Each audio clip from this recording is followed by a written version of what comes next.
It's happening, guys. Dready Eddie here. I'm just checking my levels to make sure I'm not actually too loud. It's happening, guys. It's happening, guys. Dready Eddie here, back with another video, back with another vlog. And we are joined today with Miraz. Hopefully the camera's going to switch. There we go. The wonderful Miraz, a close friend of ours, photographer, videographer, entrepreneur, and all that kind of stuff. So we're just doing another podcast. This is going to be very relaxed. We actually have prepared a list of questions today, so hopefully we're doing good. But Miraz has been working in the wedding photography, videography industry for many years now. He is just a master of all things gimbal. I don't think so. My back would disagree. do you want to give us a little lowdown on Miraz, where you come from, what you're doing, what you're saying? Yeah, so just been in the videography and wedding industry, obviously, for about 6 years. Got into gimbaling, and I loved it. But over the years, just been doing that, just videos. Just having fun with it, really. Just, paying the bills. Doing what you need to do. That's it. And so are the neighbours. Oh, no. They're drilling into something. So I apologise for this crazy sound. Oh, it's gone. Hopefully they're only putting up.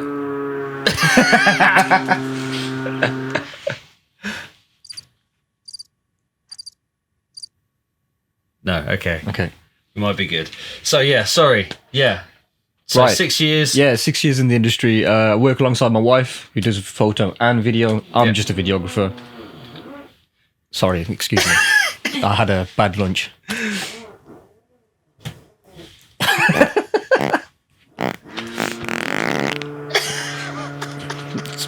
All the sounds, mate. All the sounds. What are we doing here? You're good. Are we just gonna? We're just gonna have to wait because that's mad, isn't Yeah, it? we're gonna have to wait. What are they drilling That sounds into? worse. Right.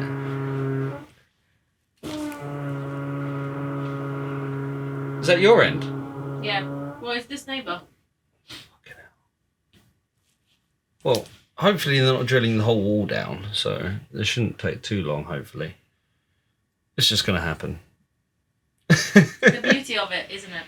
Yeah, thankfully we're not going live with this, so we can edit. It's okay, so it's a bit fine. easier. So, yes, we've got a whole list of questions. I just kind of want to start with, how did you start getting inspired and knowing this is the kind of thing you want to be getting into? And what were your initial first steps of your journey into being a wedding videographer? Because you primarily work within the Asian market. We worked together, obviously, for a while now. Yeah. So, yeah, I just want to know the story. So I was never into video or anything like that. I was creative back in, just being a kid and stuff. And yeah, I used to make AMVs. So if you've ever seen those anime Animated. music videos, Dragon Ball Z with Linkin Park, that was me. Some of those are wicked. Mate, I man. was all about that. Yeah. That was my business. But then I got married, and my missus had just started her, adventure into this side of the industry, doing weddings and stuff. So the people that covered our wedding were people that she'd worked with. Okay. So obviously, mates rates and all that. Yeah. But as soon as we got married, and obviously she was doing the business was hers originally. Yeah. And then I started editing her films for her. Okay. Yeah. So Because she was primarily a photographer first off. Yeah, and then yeah. And then she learned how to do video as well, but she wasn't really good at editing. And obviously because I already had that sort of skill set. So There I we just go, knew yeah. I just knew how to navigate through the program. So that's all it was. Yeah. Doing that. And then obviously I was like, you know what? I could do this. Because obviously as I'm editing this film, I'm like, I could hold that camera. I could get that angle. I can get that shot. Why is that a shot? Yeah. Slightly wrong. I can do better. Literally, it was just that. And then my first job, I completely balls that up. Oh, okay. Yeah, but after that, it was good. It was good, just learning a lot of research, just teaching myself, and then looking at other people's work and finding bits and bobs what I like, and then that's pretty much how I got to where I am now.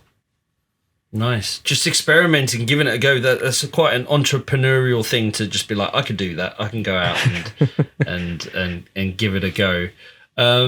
How was the journey with it? Were you just dipping your toes to begin with, or were you determined to? I I really like the aspect of, creating something and just having fun with it, because it didn't feel like work to me. It felt a lot more fun because I was, just having a chill day, making something I want to make. I want to take this shot, so I'll take this shot. I know it looks good. I know the client knows it looks good. Yeah. That's what I'm here for. But at first it was really cool, but it wasn't going to pay the bills like that, because obviously we was very part-time or starting up. So I was still in uni.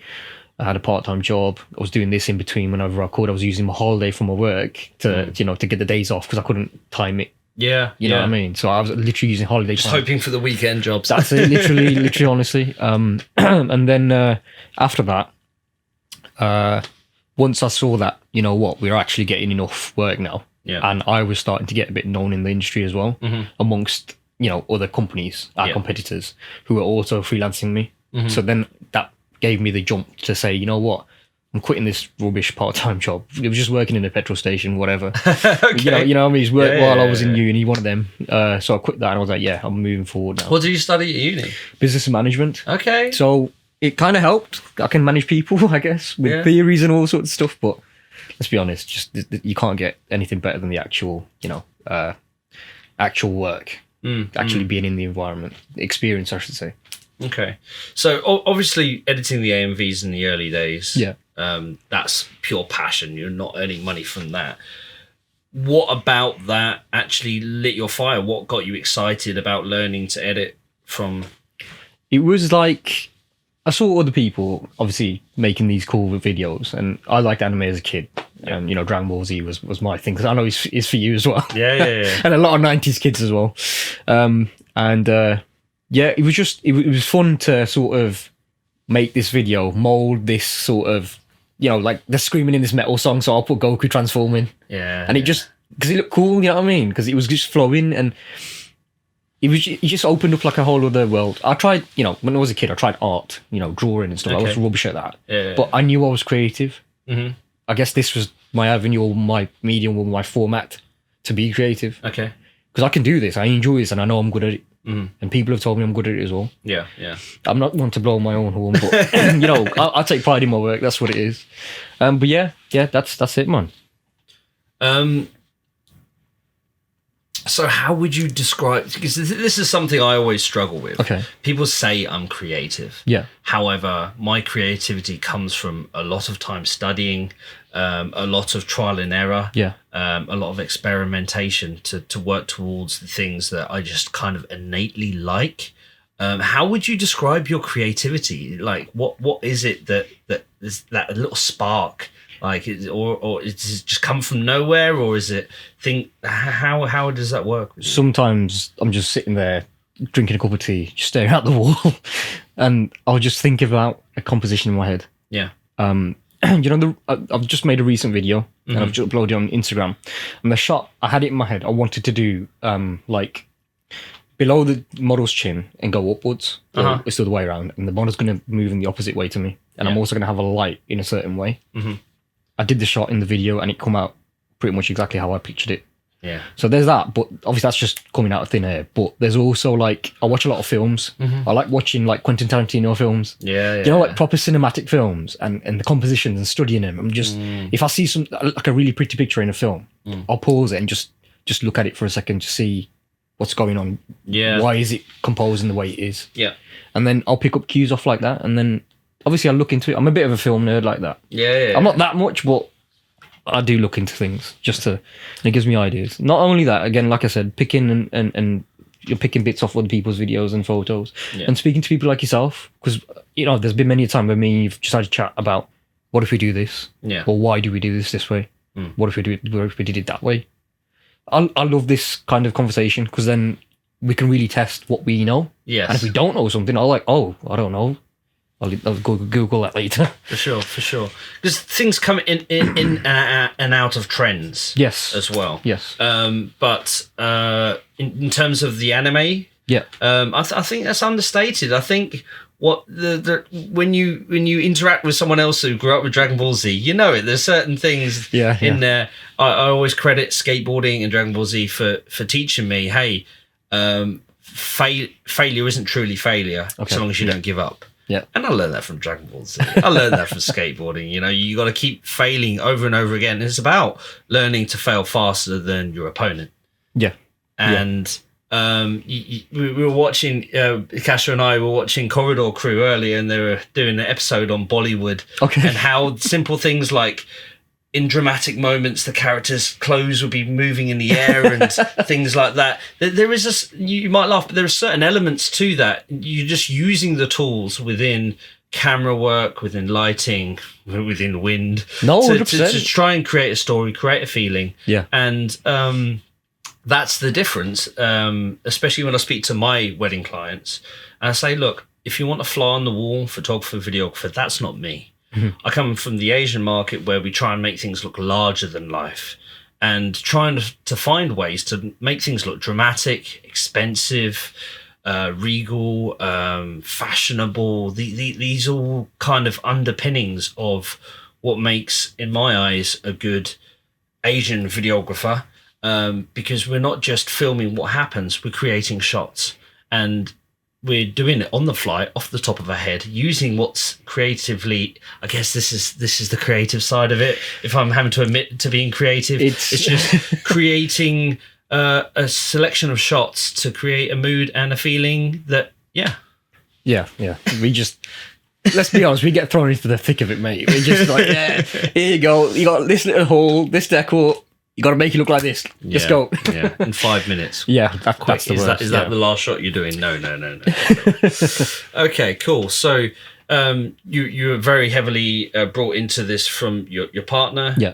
Sonia. That's correct. Sonia's her name. And you guys have been in business. How long have you guys been in business for now? Then? 6 years. 6 years. That is a good amount of time. It's all right. That's a good amount of time to be building and getting in there. What kind of clients are you looking for, if there's a kind of client? And what would you say makes your wedding videography and photography, I guess, unique in the industry? I'm gonna have to get into it. Yeah, get into it, man. This is it. We haven't got a time limit, man. Yeah. So, I mean, I would say my knowledge of video is quite good. Yeah. Because I didn't learn about the camera first. Mm-hmm. I learned about interpreting footage. Okay. And silly things like codecs and frame rates and bits and stuff like that. Yeah. But learning all of that helped me a lot now. Yeah. Because now when people are like, oh, why have I got ghosting in my image, or why have I got, I don't know, like, why is my slow down footage not slowing down? Yeah. Stupid things like that. Or why is my slow down footage looking choppy? How to deal with the files before you even have... It's like, yeah, exactly. So I know all this stuff. So because I know all this, I know it sounds stupid. You should be knowing this anyway. I'm just saying, if you're a videographer, you should know this anyway. Yeah. But what happens is I can interpret a lot of the footage a lot better than other people can. And I'll know what not to do, the do's and don'ts. The footage will look a lot cleaner when I come to do it. Yeah. Not only that, the way I like to deal with my jobs, with my clients, me and Sonia are a duo. Yeah. So it's not just, about the footage and the work and this and that. Mm. What we have to offer is, obviously, we're a husband and wife couple, a team. We've also got an extended member of crews as well, people that work with us. But with us, we deal with the customer a different way. Yeah. We're not just all business. Yes. We like to they need to be comfortable. Yeah. At the end of the day, it's their wedding. Mm-hmm. So we need to make sure that they're comfortable, because if they're comfortable, then my video will come out good. Mm. So we just make sure that they're good, they're happy. That's it. Obviously, be professional and everything like that. And the other thing is as well, that one thing that we've got an advantage as well is that my missus is, obviously, she's a woman. In the Asian market, women-only jobs are very prominent. Yeah. And it's actually very rare to find decent female camera operatives. Yeah. By all means, you can probably find quite a few, but when you're looking at the higher end, it's only a select few that can deliver to function at that level. That's right. Yeah. Cool. Like in my eyes, there's different types of wedding companies. Yeah. There's the individual, mm-hmm. and then there's the bigger corporation. The bigger corporation has their shooting team, has their editing team. They'll take on quite a few jobs. Yeah. and they'll send their people out, they'll collect the footage, and they'll edit them. So long as it's run the right way, there's nothing wrong with that at all. Yeah. However, weddings are a very unique experience, and even for my own bookings, I would say that people book me because they want me on their wedding days. That's right. They want me to be there, to be a part of it, to know and to be rest assured that they've got the man, they've got the guy, they've got the person that they've chosen to do their wedding day. With yourself being a part of the same, well, to be honest, I do the same thing with Kasha when we do our weddings. You know, we divide and conquer, but we keep it to ourselves. We make sure we know our clients, what they need, and we create a great service around that. Yeah. And with it being a husband and wife duo team, I can see how that's a real big benefit for people. Ed, I'd say me and you've got something quite similar, right? We know when the client needs to kick up the ass. It's true. It's true. What it honestly are you on is. about? No, it's like, okay, not the bride and groom. When are we kicking clients? No, not like that. What is he saying? Figuratively speaking, right? So it's like sometimes. I want to know now. Okay. There's been many a bride and groom who've said to me, yeah, just shout at my family. Yeah. Straight up, just shout at them. If they're not listening, just tell them straight. Yeah. Obviously, I'm not going to do that. I'm not going to be rude. No, of course. But I will be authoritative. We'll just kick them. Yeah, okay, go on. I know. But and you know, I know for a fact that we've done this many a time. So just something as basic as this, because there are people out there who aren't confident in speaking, or you know, just going out there and just talking to the whole group, man. But they're not comfortable doing that. Yeah. They'd much rather just be on the side capturing photos, do like you said, the flying on the wall kind of stuff. But that doesn't really fly with Asian weddings. Yeah. With some particular families, like I said, they just want you to take charge. Here's the itinerary. Here's what we need to do. We need to be out by 5 o'clock. Yeah. You need to make it happen. Yeah. Even though you're not wedding planner or anything like that, you're literally just a photographer and videographer.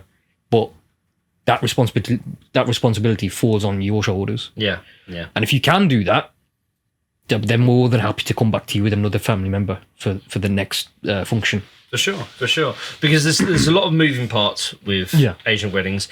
Everything's important to be captured, and everything needs to be captured. So we need to work fast, effectively, politely, but we still need to be firm to what you said. 100%. We need to be firm yet approachable, and to help guide people to let them know the best way it can be filmed. Very often, I explain Asian weddings as an expensive wedding done cheaply. And we need to go along with that, you know. We need to try and show everything in the best possible light, in the best possible way. And if people cannot communicate, then it becomes more of a hassle. We're very communicative people. 100%. We enable people to do things fast and in nicer ways, and the footage and the work reflects that. I would say so, 100%. We are very adaptive. All right, that was a good initial talk. I'm going to go to the questions now. Right, so getting into the wedding industry, and to be honest, this conversation is going to be very much focused around wedding videography and photography, unfortunately. I'm sure we can get onto some other topics later on, but a lot of these questions are focused around the wedding industry, so hopefully this will be of use for anyone who's even looking to get into the wedding industry and can learn from our mistakes. But next question, what are the biggest challenges you faced when starting your business, and how did you overcome them? I believe it's going to come down to five probably major things. Yeah. Well, only 5. Okay. Well, cool. obviously they spread in it. So well, obviously one was breaking into the industry. Yeah. You know, getting known, getting jobs. Mm-hmm. That was literally, you just have to do it through word of mouth. I mean, it come down to one time where I was thinking of distributing flyers like a pizza company, like a pizza shop. You have to try and do these things, you know? To be fair, try them. I did actually order 2,000, but I never got around to doing it. Okay. But anyway, so it was just back in those days. You collaborate with a lot of makeup artists, models, just to get your name out there. At least then you are in that industry. Yeah. You're sort of being, you know, your name's spreading. You might not be amongst potential clients as such, but at least vendors are knowing you. Sometimes they will recommend, or sometimes they will even come to you as well. Which is breaking into the market first. That was hardest. But once, you know, it's like a snowball effect. As soon as you get a role, the first push is hard, but as soon as you've done that, it'll just grow. Then you just have to keep the pressure on. So just not giving up, keep pushing forward, and just trying to network as much as possible. I'll tell you what, I realise I am quite a lot higher than you anyway, even on these chairs. You come up a bit on your chair. Or we need to be at a good height for the thing. I'll tell you what, I'm going to come down a little bit. There we go. Right, come down a little bit as well, because you need to be at the same height, the good height for the microphone, right? Yeah. Okay. Shall I make some tea? Would you like a tea? I can't. Oh, of course. Yeah. Sorry. That's all right. It's that time of the year. No, tough times. Oh, man.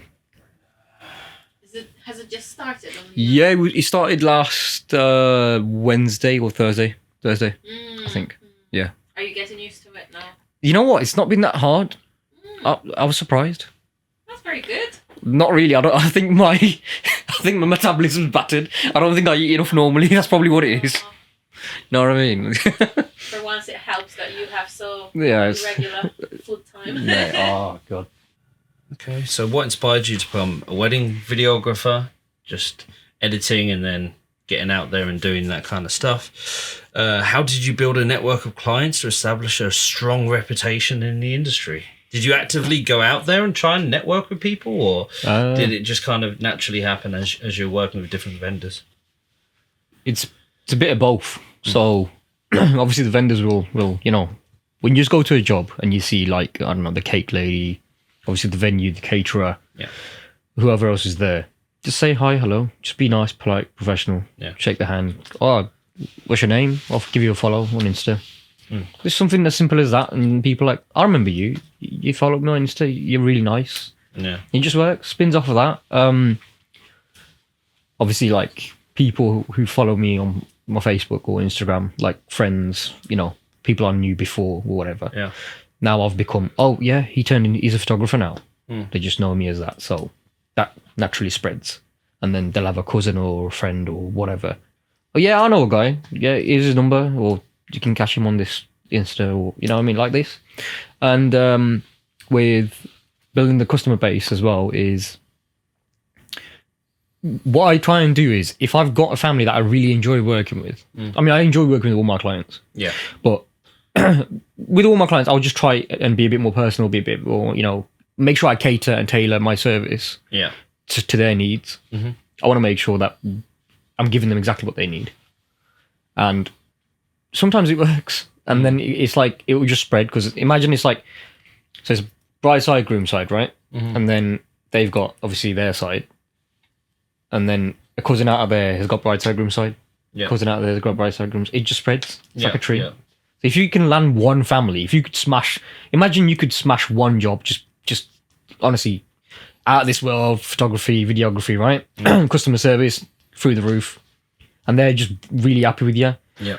As soon as you do that, that whole family will be, this is our guy. You become their guy. That's it. You just become their guy. And then that's it. They'll all come to you. Yeah, yeah. That's how you can do it. I've done that with a couple of families, to be honest with you. Obviously, not everyone always wants to go with the, he went with him, but now I want to try someone else. Yeah. Some people don't fancy the style or whatever it may be. That's fair. Obviously, it's their wedding. They're welcome to do whatever they want to do. That's it. I find very thankful when the universe looks after me, in that all my own personal bookings, I get on really well with the bride and grooms. I take the time with them, and you get to know them, and we have a great time on the actual days. When I freelance for other companies, not all the time, obviously there's a cultural difference as well. Not all the time you vibrate on the same wavelength. However, when you do find clients that get you, that enable you to be creative and are open to your humor, jokes and personality, then everything flows a lot better. And it isn't just better for the bride and groom, it's better for us.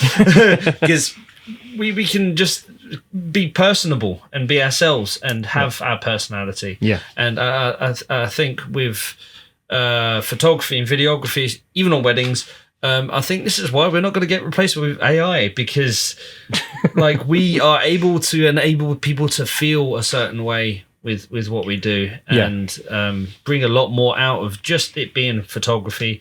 Because at the end of the day, we have to work with all the other vendors to make the entire day wedding look and feel good.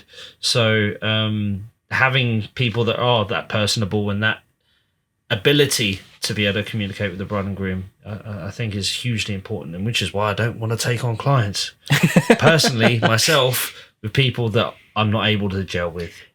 Yeah, it's like you said, it's a very personal experience. It's their wedding day. It's a big thing. You know what I mean? And if you're there and if you can help with that day and make it a much more, nicer experience. Yeah. You don't just become the photographer. You become a part of that day. Yeah. You become imprinted in those memories. And then they'll like their wedding day more because you were there. It don't matter about you doing the photo or video, just because of your personality. Yeah. I've had a groom who said that to me as well, because he was finding it really awkward. He didn't want to take photos and stuff like that. And he wasn't listening to anybody else. But if I told him, bro, come on, let's just do this, and he was happy. He was happy to listen to me, and at the end of the day, he thanked me. Do you find that you try and use different techniques to be able to help communicate with different people? Yes. Like, have you had a troublesome bride and groom, and how have you approached that? So, I've had a groom who was a bit concerned about the way he looked. Okay. He looked fine. He looked like normal. He looked like a good-looking guy, to be honest with you. Yeah. But he was just, a bit self-conscious. Yeah. I don't know why. It's fine. But he was being a bit difficult to work with at first, initially. And actually, no, it was that job me and you did. Remember? There we go. What? Yeah, it was in. Okay, just for the audience, I have a terrible memory of jobs unless I see the photos. If he was able to throw a picture up on his phone and show me, I would remember. But just for the audience, know I'm really bad at remembering venues, names, wedding couples, whatever. Carry on. No worries. It was down south anyway. So me and you were doing the videography that day, and we had a photographer, but he wasn't listening to you. He wasn't listening to the other photographer either. But he listened to me, and it's because of the way I dealt with him. Because I could see he was a bit abrasive first. Yeah. And he wanted to do things his way or whatever it was. So I let him have his way a little bit, and then I was just slowly adding the pressure. Yeah. Slowly. But I was being nice. Yeah. And I was getting him to do things my way. You can call it manipulative if you want, whatever, but he was getting things done. He was getting things done. He was happy with it, even if he didn't know if he was happy with it. Yeah, yeah. I mean, I was happy with it. At the end of the day, he loved his film and his photos. We smashed it, mate. As always. That's it. No surprise, no surprise. So where would you say the line is? We are being paid to make and do a job. Right. Where is the line? Where is too far? How far do we have to push to create our creative vision? And is there too far? I would say there is a line. Yeah. And I've seen many people cross it. I've been on freelances and I felt uncomfortable because I don't want to cross that line, because I normally wouldn't. If it was my own job, I would have finished a lot, I would have stopped. So when I book a couple, I will take my time to have a brief with them, or like a lowdown, right? Speak with them on the phone, have a meeting, whatever it is. This is what we expect. This is what do you expect? What are your expectations from us? And this is what we want to do. So this is our vision. Come the day, obviously it's a wedding day, it's a live event, things can go wrong. Yeah. Makeup's late, car didn't turn up, whatever, food's late. Whatever it can be. Yeah, so then the whole schedule gets, dog player. Yeah. Or any of us, hey, even a videographer can be late. Yeah, videographer can be late. It all happens. It all happens. So the whole schedule's just gone. And then what happens there is, like, for example, we ain't got time now. So we had the allocated slot for, the couple shot, couple photos for like an hour and a half. And now we've got half an hour. And even in that half an hour, they're not letting us do anything properly. Yeah. And I can see that they're getting agitated. They don't want to do it. Then I'll say, leave it. Because my creativity and my film are secondary to your day. It's your day. What you want to do and how you want to experience it is primary. I'm supposed to just capture that. If you are able to give me the time and attention and, space to create something creative, because that's what you want, by all means, I'll give you that. But I can't do it out of nothing. You can't get something out of nothing. It don't work that way. Yeah. And that's like before when we said, when we get constrained on time, we can't be creative. Yeah. Because you ain't got time to think. You ain't got time to move a light. You can't. Well, we have to, we have to. Like we have done. It restricts it and it makes it more challenging. However, we have to try and be as creative as possible, even if it is only a few minutes. However, those few minutes, if you can just do one or two nice things, you can't reach your vision. You can't reach what they're paying you for. However, if you do it in a nice way, then at least they'll have a nice memory of it. No, 100%. Instead of trying to stress them to try and create the top end, at least if they have a nice memory, they will look back and they're more likely to say, you know what, the wedding day was delayed. It was terrible in that regard. However, the camera team was very helpful and understanding, and they didn't make it worse. You know, no, 100%. Yeah. This is something I've been learning as well. No matter what, just trying to find a positive twist on things and enabling the client to just come away with a happy memory of it. Really, no, I totally agree with you. We don't stop trying. Even if they message us to begin with, oh, I'd love you to do our wedding day, and then they suddenly change their mind at the last second.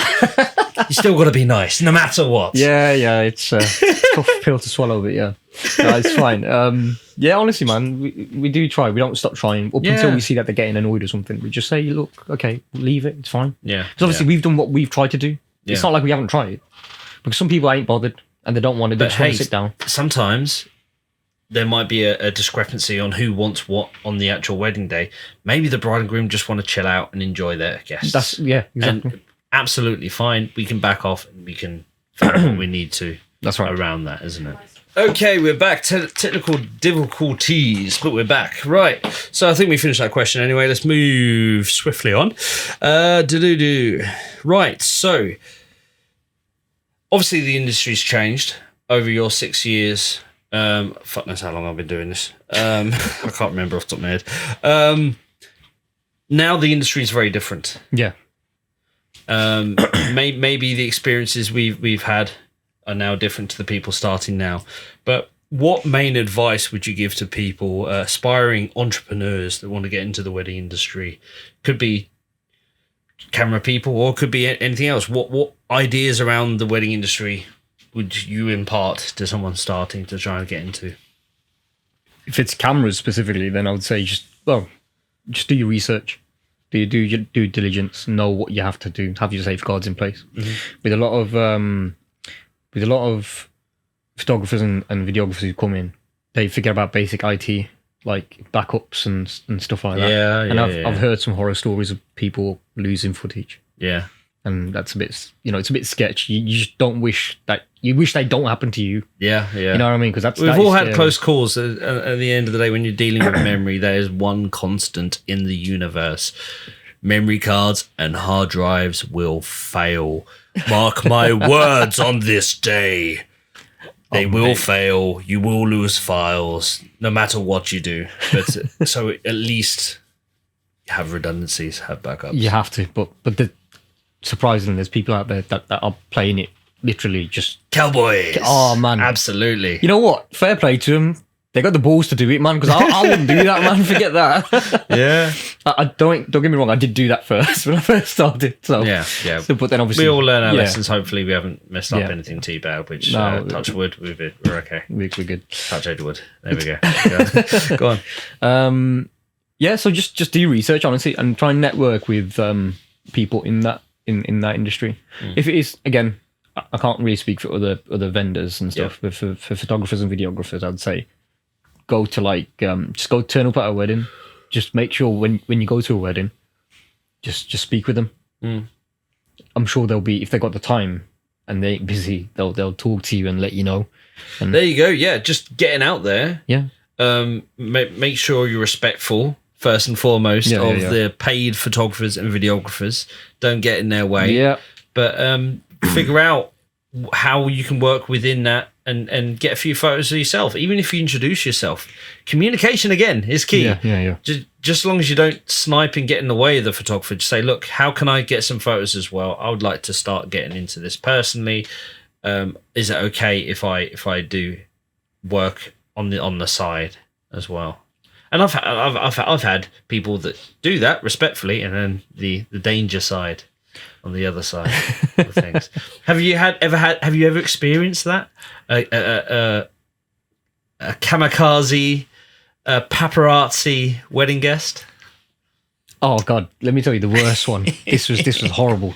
Okay, so I was a bit skinnier back then. Okay. So we can imagine it, mate. I swear, I was like, nah. Okay, so it was a Nigerian, I believe, wedding. Okay, and they like to dance down the walkway, of course, with the groom. So it's fine. Obviously, he's walking down. He's having it's cool, man. It's a vibe. Yeah. You know, I'm there with my action. I'm there with my wide ass lens, like making sure I'm getting everybody. On my gimbal, walking backwards. All of a sudden, I get somebody grab me like this, and just full on throw me like a bin bag. I fully got thrown. I got dashed. Okay. And now I'm thinking, to one side, mate. Honestly, I'm thinking, okay, who the hell just grabbed me in? Like you know what I mean? I'm just kind of recovering, dusting myself off, looking. It was a lady sitting down. Oh, it was an auntie sitting down. Okay. Who grabbed me like this and moved me because I was in the way of her phone camera. Oh, wow. So madness. I laugh at it because to be honest with you, I expected like some big massive 6'5" geezer to rag me like that. Strong auntie. Strong auntie. Mate, she's sitting down. She wasn't even standing up. Didn't even flex a pinky. I swear to God. Pinky to one side. But I saw the footage. You just see the camera go like that, and then all of a sudden, nice. So it was just weird, man. After that, I was like, yeah, I'm not gonna. I don't really care. Because you can't do that. Well, hey, at the end of the day, the guests, if they really think their phone footage is more important than the professional, official photographer, videographer, you got to politely be what have you. I had one where we were doing the stage shots and this chap was shooting away and he was even calling the attention of the people on stage for his photos. Okay. So quite politely, I said to him, look, I'm perfectly happy for you to take your photos, but can we work together? Can you, I'm happy to hold them there. I'm happy to them to direct their attention towards you. Just let me get my photo first. Yeah. And then we'll do that. Yeah. And his reaction was very aggressive. It was like, oh, you don't tell me when to take photos. I take photos whenever I want. I was like, yes, you can, but I'm asking you politely to work with me. And he very much took the wrong end of the stick. And I specifically remember this because I did not raise my voice. I didn't curse. I was very polite. And I think my politeness really wound him up that little bit more. which I must say I drew some level of satisfaction from. But yeah, the rest of the day I was just getting eyeballed by this guy. Wait, is this the one that you mentioned to me before? I'm sure I've mentioned it before. Did he have glasses on? He had a white shirt on. Did he have a Nikon? I don't know. Nikon photographers. They're all the same. I swear to God. So yeah, that was quite dramatic because the company I was working for actually received an email from this chap afterwards. Oh. He was trying to get me into trouble, but the company I work for very much know who I am and what I am. Yes. And that it wasn't the way he was explaining it out to be. So yeah, that was quite dramatic. But in terms of redundancies, I have another story as well. Okay. You should always keep backups. That's the moral of the story.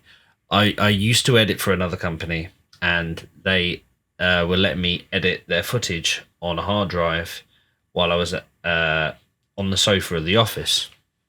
I was messing around with a memory card, and I was trying to get a memory card to work, so I was trying to format it. Okay. So to be safe, I unplugged the hard drive I was working from, messing around with this, and for whatever reason, it wasn't finishing the formatting action on this memory card. Right. So I took out the memory card. I was like, I'm going to give up, and I plugged in the hard drive that I was working from. And I'm telling you this, I don't know if I'm actually going to put this in the edit, but once I put the hard drive back into the laptop, it ran the formatting process on this hard drive. What I did not know is that was the only copy of that season's wedding footage. And I was allowed to take the number one copy and edit on a laptop from, and it formatted the whole thing. Crazy. This is everyone should learn from this. Never leave one copy, especially if it's loose, onto a laptop. Now, it happened very quickly, and I didn't believe all the files were gone. So we sent it off to a data recovery place, and what it had done, it had reorganized the chapters, the pages of the files within the hard drive. All the footage and files were still there. It just took like 2 or 3 days for it to be reformatted so that all the files could be found. It cost me almost £1,000, £800 to get this put back into gear. But this is a costly tale. A costly tale. It's very expensive. Have backups. Don't leave your only memory card, hard drive, whatever, to be loose. Hard drives will fail. There's a story for you. you getting emotional, mate, there hearing about that. That's rough, man. It's costly. But hey, you know, I believe that this is where I want to be in the industry. So this is what we need to do to make things right and to make sure things working. I do not accept full blame. However, for the sake of a peaceful life, I was happy to pay it just so we can move forward. So. You're too nice, mate. I am too nice. I'd have thought that. Hey, man! Like, and the thing is, I have always sung the song of having backups. Yeah. Like, I have a RAID system. I feel guilty that I don't have a backup externally outside of my house. That is the next step. It is a bit doomsdayer. I mean, having a RAID system is still pretty top tier in this amongst the people. So a lot of people don't even do that. That's what I'm saying. Yeah. But I've got 5 mirrored hard drives, so if any one of those fail, they can just recover it back, right? It will just recover straight back. No files lost, so no problems anymore. So that's amazing. Anyway, let's just quick fire round. Let's go. Okay. How do you stay inspired, creative, motivated while working every day on your business? Watch videos, watch films, talk to people. It's literally the same stuff as before. Regurgitating. It's fine. So obviously we're in the season of Ramadan. Yes. Fasting time. Do you ever work while you're fasting? Is that a problem? What is the experience around that? I personally don't, because I just feel like my brain just switches off. Yeah. Well, and I like to focus on obviously the points of Ramadan. Yeah, which is obviously. Well, can you explain to the audience exactly what happens during Ramadan in terms of fasting and everything we're fasting else? From. Well, I'm fasting right now, so we fast from sun. If you can hear rumbling, it's my belly. So it's sunrise to sunset. We don't eat, drink, or smoke or anything like that. Sunset to sunrise, we can eat, drink. Everything's normal. It's pretty much it. And obviously, we have to pray a bit more. It's a month to get closer to God, and just read the Quran, just do a bit of extra, help people if you can. It's just because if you strip away food and water, what are you left with in your day? Right? It's literally bare bones. One of them. Yeah. So you just think about. So what is your day made up of then? You're obviously not eating, drinking, and focusing more on being closer to God. So I'll obviously go about my day like normal. I'll still pray. I'll try and pray my 5 times. Obviously, phone my mom, my dad, wherever, see if they need anything doing. Just basics of work from home. I'm still editing and stuff like that because that still needs to be done. Yeah. Obviously, I'm in the middle of a house move, so I'm still doing. How's the house move going? It's it's going. It's going. It's definitely something's happening. Yeah, something's happening, but I don't know what. But yeah, it's just juggling it all together. Obviously, having a kid as well. House moves are crazy. Yeah. When you're fasting, you've got a kid. Yeah. Obviously, we still have to feed her. Yeah. So that's a bit, it's one of them as well. Make sure that we stay on top of that. Yeah. But yeah, fasting, like a lot of people don't care. They work, they're fine with it. Some people are okay with, they just operate better. Or, the brain's still switched on. Me, I turn a bit stupid. Reserve energy, pretty much. Skew with. Fair enough. Okay, obviously, wedding season's really busy. 3-4 months of the year, we're pretty much all systems go.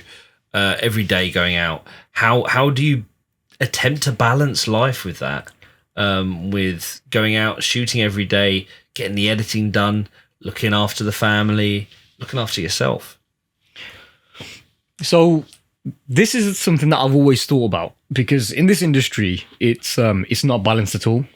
Because the way I found it anyway, it's like out of the 12 months, if I was to draw like a graph where my money comes in or something, it would be like this, and all of a sudden I'll have a spike, and then it'd be low again. We'll have little spikes, but it's every other job's like this, right? It's just constant. Yeah. So if you don't work those 3 months, it's not going to be worth it for you for the year. Yeah. Or for me, because I do this full time, weddings specifically. Yeah.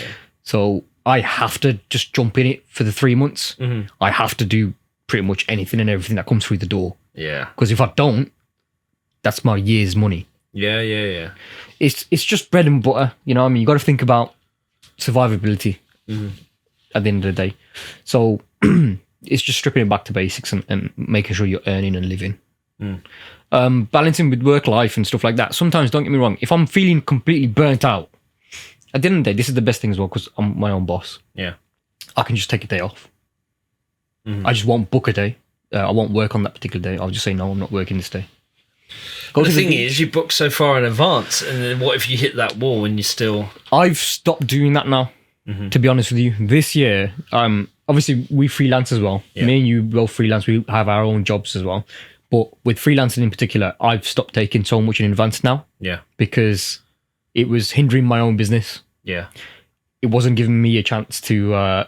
So, say, for example, I bloody booked something in August, in January. Yeah. and then someone comes to me in July. Fair enough, it's only 2 months to hand. But it's still more money I would have earned if it's my own job. Yeah. Over a freelance rate. Yeah. So I've stopped taking jobs now, freelance jobs, on days I know I'm going to get a job. Yeah. I just got a feeling, man. You know what I mean? Yeah, you just know your business, don't you? You know after a period of time what dates exactly and what's going to be filled up. I mean, every weekend in August is hot anyway. It's going to go regardless. You'll get a job somehow, some way. So yeah, that's... I forgot what the question was now. how do you balance life, work life? I don't... Yeah, so if I'm going to balance it, I'll just go... I'll take a day off or something. I'll just go chill out. But normally what I'll do is I'll just tell myself, look, I'll grind out these 3 months, June, July, August. And then maybe in September where it's still a bit warm, or in August where there's like a little bit of a dead period. Yeah. Just go on a holiday, man. That's literally what I do. Yeah. And then at least that gives me time to unwind. But it is a bit gritty. Where's your holiday of choice? What location? To be fair, I've been to Turkey, but I went to Istanbul, man. That was the wrong place to go with the family. Yeah. It's too busy. I want to go to Antalya, so I'll probably go there. Or if I can at some point, I'm going to go back to Bangladesh for a little bit. Okay. Just to, enjoy it. There you go, Kasha. There's a list of places we can go. Mate, you'll enjoy it. Antalya is the best one. It's good for chilling out. Okay, obviously that's like kind of the perspective of a freelance person. Now building more of your own clientele and business and brand, are things changing with that? Are you getting booked up enough in advance, or I don't even know the question I'm asking here. But it's no, I just from the perspective of freelance, but now from the perspective of having your own business, how do you balance? Same thing again, though. I would say it's literally get as many bookings as I can. Yeah. Because obviously, if you can work on that day, you should just work on that day. If you're not double booked or whatever, if nothing's getting in the way, just do it. That's my mentality. This is what I tell myself. Because, as I say, it's my whole year's worth of money coming in a shorter period of time, so I have to be available to do it. Survivability, so I have to do it. I don't look at it as, I have to get up, or, I'm getting burnt out. I just sort of... Have you ever watched the film Click? No. Adam Sandler. The TV remote, man. I really haven't seen this. My God. What is this? What? You haven't seen Click? Right, okay, so Click. Go on, give us the premise. Give us the premise of Click. Basically, you've got a special TV remote, right? And the guy's in corporate world. Okay. And he's sick of just dealing with work, meetings and stuff. So what he does is, he presses this button on this remote. Yeah. And he fast forwards. Okay. He just switches off. Goes on automatic. He doesn't even think about anything. He doesn't remember even. Okay. So say, for example, after this 2-week graph, you're going to get promoted. Okay. So he just skips the 2 weeks and just gets promoted. But he does do the work. So it's sort of like that. So when you go on a journey, and you sort of just turn off. Yeah. You just, so I just literally just do that. I'll turn off for like 2 weeks. Are you happy like that? Is that the way forward in the future? Are we always going to be fast forwarding those months through the wedding season to come out the other end? Is it worth it? I'm not trying to say like I'd switch off for the sake of not paying attention. I'm not saying, yeah. No, I mean like for not paying attention or something. But it's not. You lose your own identity in that time because you're out shooting. I don't agree that this is the way should be done. But this is, I suppose, my coping mechanism. Yeah. Through doing so many jobs because you drive as well, Ed. Yeah. Here we go. Is topic number one. God. Driving in the wedding industry. We do some stupid miles. Yeah. Because and especially because we drive, we are more favourable for other companies as freelancers. Yeah. So this is another thing. One day you might be in Newcastle, day after you might be in London. That's a crazy like jump, man. Yeah. And you don't sleep. Yeah. That's what I mean. There's a difference from sleeping in your own bed as well to hotel rooms. Yeah, 100%. And it's just, you know exactly what I'm saying. You have to you're just concentrating on just not dying. Do not crash, do not die. Keep your eyes in focus. And then you obviously pick up a camera and make other people look good while you look like shit. Yeah, well. Right. As long as your clothes are clean, that's the main thing. That's it. Right. The wedding industry has probably changed over a period of time. What are the main trends that you've seen in terms of equipment, how things are filmed, how things are edited, what clients are desiring? What are the big things that have changed in the industry? Gimbals, 4K, colouring. Like when I say colouring, I mean like log and stuff like that. Yeah. And just there's wedding trends as well. Do you know the like when we did in the car of someone, they got that partition with the flowers and yeah. That wasn't a thing before. But it was, but it's not really a thing. But now it's like a TikTok trend. Okay. Yeah, that's why everyone's doing it. Popularized the Nakar flowers. The partition, man, because that's like literally. Honestly, TikTok does so much damage to us. You don't even realise it. I'm not even joking. Destroying the industry, destroying the world. No, because there's a lot of people out there. Yeah, well, they'll be like, "I saw this on TikTok. Can you do this for me, please?" And I'm like, "Yeah, but that doesn't look good." I don't know, man. Can you do this TikTok trend with your professional cameras? And I just want to post it now, please. I just feel like it's kind of an insult to my equipment. Spent a lot of money on it. You want me to do what an iPhone can do? Are you mad? Hey, man, things are changing. Things are changing fast. We've got to get with it. But yeah, the wedding industry's changed hugely. Like back in the day, even I've seen it over this smaller period of time in the Asian wedding market. You still have these old school videographers with a camera on their shoulder with a big LED panel zooming in as people are doing things. And I do believe more and more that westernized, I reckon it all comes from America, man. America, they film things a certain way in terms of weddings. It trickles down through British weddings, and then especially being here in the UK, it's a mishmash. Is it different? Do people film things differently back at home? Are the styles different? Like back at home it used to always be really wacky. Like wacky. I'm not even joking. Crazy transitions, yeah, man. The zooms and it was stupid. Yeah, it was. If I showed you one, it'd be like an LSD trip. Wow. Okay. But not that I've done any LSD. Just Jesus Christ. Okay. Sorry. Cutting that out. All right. No, nothing was happened. I'll beep it. All right. That's fine. I can't even think. It's not. I can't even hear that. I don't even know what I'm doing anymore. Anyway, go on, carry on. Sorry, mate. Right. Yeah. So their style is changing. It's more fast paced. They're trying to copy us, but they can't. Okay. They just, I don't know why. They just do a bit of a different style. Yeah. But our style's better. I think so. Yeah, 100%. Yeah, like with gimbals, nice movements, transitions. I do heavily think, and I think this is across the board here, that being an editor makes you a better shooter. Yes. Knowing the jigsaw puzzle part of what the editor needs makes you a better shooter. It makes you look for those pieces. Whereas a lot of freelancers, they don't necessarily edit their own work, so they never quite see what happens as an end result from what they filmed. So no, I totally agree with you. I mean, that's why we don't film excess. Everything we film gets used. Yeah. Instead of doing everything that a security camera would do. Yeah, literally. I need to film absolutely everything. Yeah. Anyway, right. So here's one of my personal favourites: wedding fights. Have you seen many wedding fights? To be fair, I haven't seen that many. Nah. Not really. I saw one. It was going to kick off. I had my camera ready. I didn't care. I wanted to film it. Okay. But I think it got diffused quite quickly. Okay. But you showed me a nasty one. I've got a gnarly one that Yeah. I'm never ever allowed to let out into the wild west of the internet. But I am a connoisseur of wedding fights. If shit is going down, I am the first one with my phone out. No judgment. It's just I'm a fan. Hey man, it's front row tickets to a fight. Isn't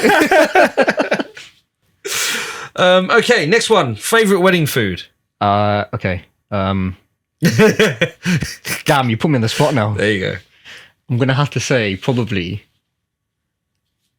Oh god, it's got to be like proper Bengali, lamb curry, man. Like proper spice.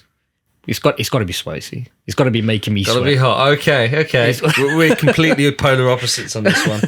If I have that at wedding, I'm like, mate, this is good food. Yeah. You see me sweating, like, yeah, this is good great, food, guys. Oh my god! Don't ask me to do anything, please.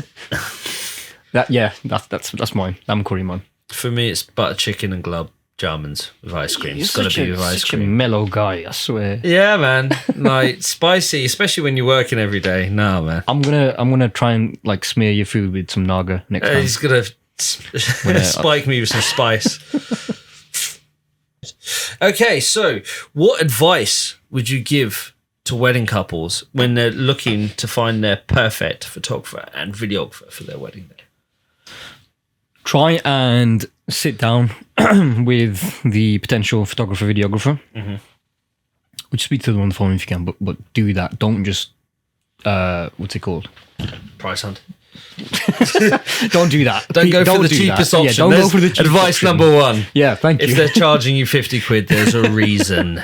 Yeah, it will show. But the main thing is you need to make sure that you get on with them. Yeah. So, speak to them on the phone. Just talk to them normally, whatever. Just try and tell them a bit about how you plan on doing this. See how they react to it. I mean, this is how I would do it with anybody anyway. I would just see how they react to certain things that I would say. And obviously, if it goes with something that I can predict or I like what I hear, then obviously that means probably I'll gel well with this person. So do that. And obviously make sure you like their work as well. And just think about what your priority is. Is your priority money or quality? Because I can appreciate that not everybody's got money in this day and age, especially the way it's going. So it's fine. If you ain't got the money to spend and you want to, you just can't afford it, that's fine. Look for a cheaper company. Or just see if you can get a cheaper package with the company that you like. Yeah. Obviously, I'm not saying... That's probably the way I would go about it. That is a good piece of advice. Yeah. Find the kind of style, the wedding company. Obviously, you need to make sure they deliver, make sure they can fulfill the job. Because obviously, that's a consideration. If you go too cheap, you might never see your work. When you mentioned challenges earlier, I forgot about this one. Yeah. This was a big challenge as well. Sorry, I'm just going to go back to go it. for it. It was because when we were first breaking into this industry, there was a few companies in this industry that Say no completely... names. I'm not going to say any names, but everybody knows who we mean. I'm not saying anything. Everyone knows. Everyone knows. If you're in the industry, you know the names. They who shall not be named. Yeah, well, yeah. Okay, right. Anyway, Carry on. Yeah. So what happened? We're daring each other to say the name, and we're not doing it. It's fine. Go on, carry on. So we were having the challenge of people actually trusting us, paying a deposit. They didn't want to do it, and then they didn't want to pay all the money up front or whatever. They want to pay a bit later. It's a security thing on our side as well. Yeah. But that taught me to then sort of develop business in a more different way where they're secure. Yeah. They're happy with what the paperwork and everything that I have. Yeah. So then I went in depth and made it like a proper in-depth contract, like a invoicing system. When they make a payment, they get a receipt. Many companies don't do this kind of thing. Yeah. You know what I mean? But just doing this gave the customers a peace of mind. Yeah. And on top of that, obviously we've got a lot of reviews now, which helped. Raise reputation. Yeah, it's a reputation. So customers just knew that we are credible. We've turned around. And again, when it spreads, when good news from one customer to another, just word of mouth. Yeah. So that just helps it as well. I forgot the original question. The original question was, you need to refer to your phone. I do, don't I? Jeez, here we go. Advice for wedding couples. So So, find a reputable company. Yeah. And find a company you like their work, they're reputable, and a lot of the really good wedding companies will give you the time to find out what you want on your wedding day. Just don't price hunt. If you find a company, have a conversation with them, see what they can do within your budget. And if you don't quite have the budget, I'm sure, but we're all human. I'm sure there's a lot of companies out there that will give an option which will not break the bank to help them get a result. Personal opinion, it's better to get a company that has a good reputation, good quality of work, and see how they can compromise and help you, rather than going with a cheaper company that might not be able to deliver. I totally agree with you. That's pretty much it. Just make sure they're trustworthy. I mean, just look at basic things like Google reviews, and if they've got Trustpilot, you can check that too. Yeah. And a lot of companies, if they've got like a website or something, just read through it, have a look. Yeah. Because you were saying earlier, a lot of your clientele comes through Instagram and social media and that kind of stuff. How important is a website nowadays? It's literally just to say, when someone asks you, do you have a website? Yeah. Yes, I do. That's literally, it's just to answer that. No one actually looks at your website these days. I think they do. I think there's further reading. I think there are brides that will check you out originally on Instagram and stuff, and then they would like to read to really find out.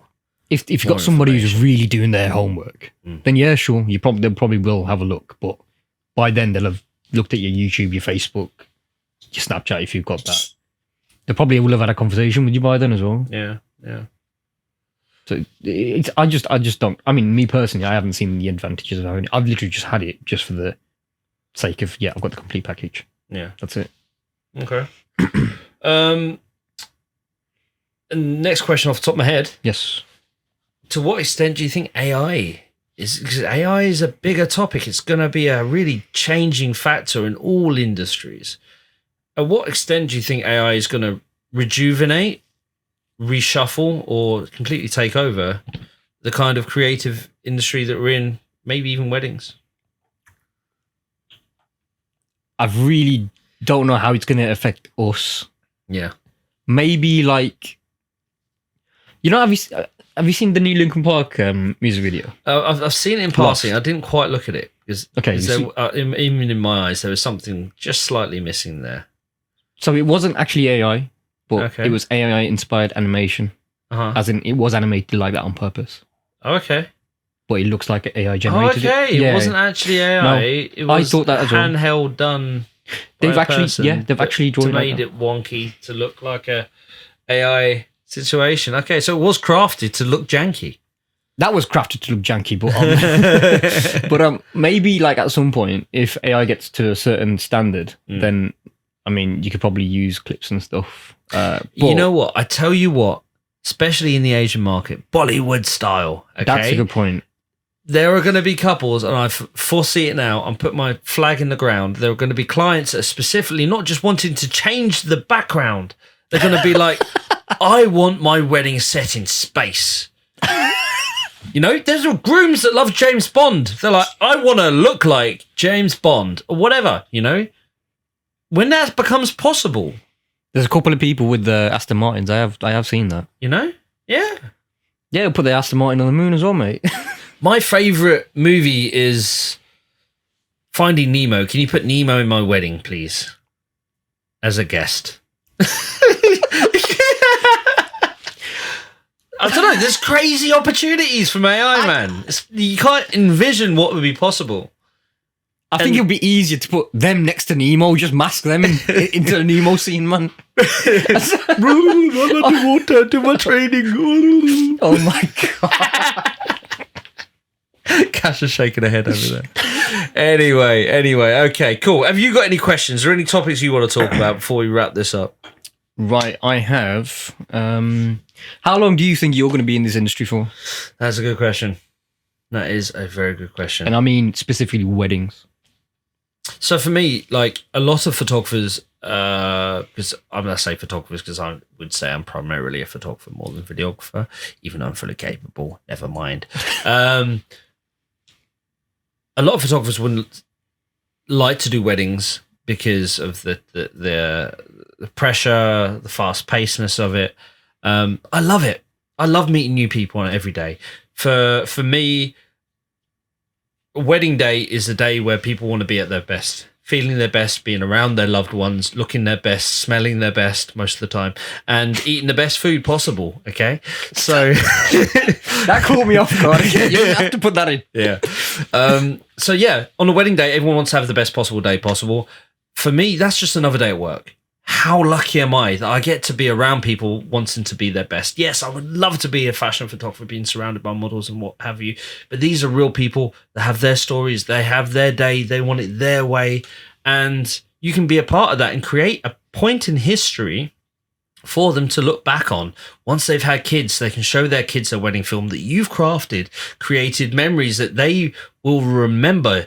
You will affect their memories of their wedding day with the work that we're being paid to do, and they get to show that their kids. That becomes part of this family story that people refer back to, and show people, say, look, that was me at my best. Look how amazing I looked. And we get to be completely have a hand in that. How amazing is that? What industry gives you that day by day, being around people getting free food and cake and gulab jamans, and then being able to give and put that into the world beyond our years? Our work will be out there. Yes, you could create amazing pieces of artwork for people to walk past and to look at or whatever, but how much more does it matter when that artwork is on your wedding day and you've created that and you've made that more than it would be without? Well, so you think you'll be doing this now till however long? Okay, I didn't even answer your question.